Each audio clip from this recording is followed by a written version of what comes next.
Sorry, there are no items matching your search criteria. By Guy Daniels at Guy Daniels 5G, the 5th of February 2018, T 12 hours 39 minutes and 0 seconds. Join the discussion. Copyright Samsung Newsroom. Verizon CEO makes 5G video call during Super Bowl to KT CEO in Seoul. Samsung supplied 5G access units, routers, virtualized RAN and core for the test. Featured a prototype 5G-enabled tablet from Samsung operated across the 28 GHz band. We've got to love the Super Bowl or a sponsored sport event, as Samsung puts it.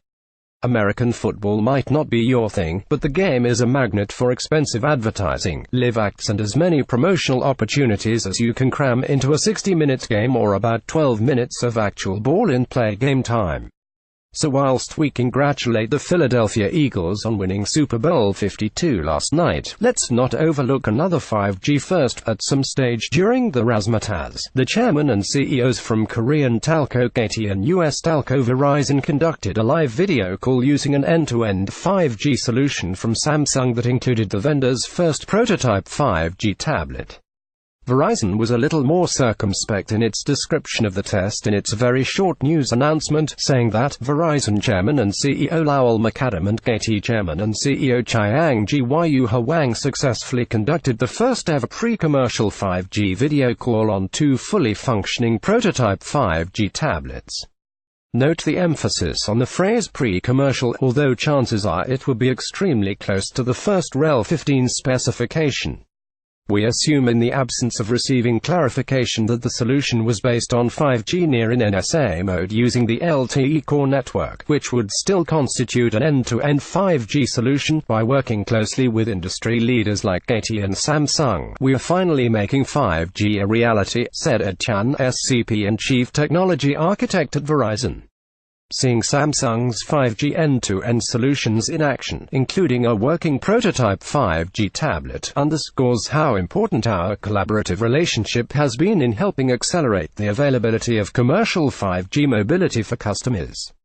We are glad to be working with like-minded partners to build the 5G future globally. The three companies have been working closely on 5G research and development since 2015, including in Verizon's 5G Technical Forum 5GTF and KT's Pyeongchang 5G Special Interest Group 5G SIG, which collectively released early 5G specification candidates for consideration by 3GPP to help inform and accelerate its near standard.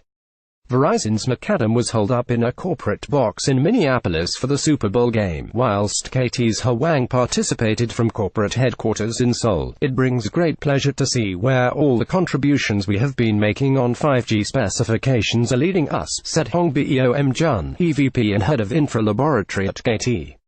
The fact that 5G is no longer a dream owes its debt to the collaborations we have carried out with operators like Verizon and vendors like Samsung. Our efforts have enabled some of the most demanding tasks to come to fruition.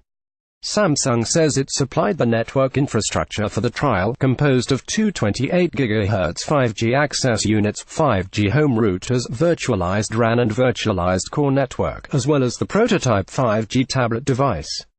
The tablet also demonstrated data session handovers between LTE and 5G.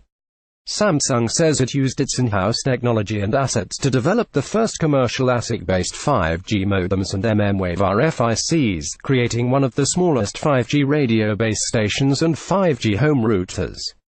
Being a physicist and a purist, I would argue that 28 GHz is more cmWave than mmWave 30 to 300 GHz, but the industry marketeers will no doubt reclassify anything over 24 GHz as mmWave. We have been working closely with KT and Verizon to demonstrate mobile 5G use cases at two prestigious global events, said Woo-Jun Kim, SVP and head of North American business, Samsung Electronics.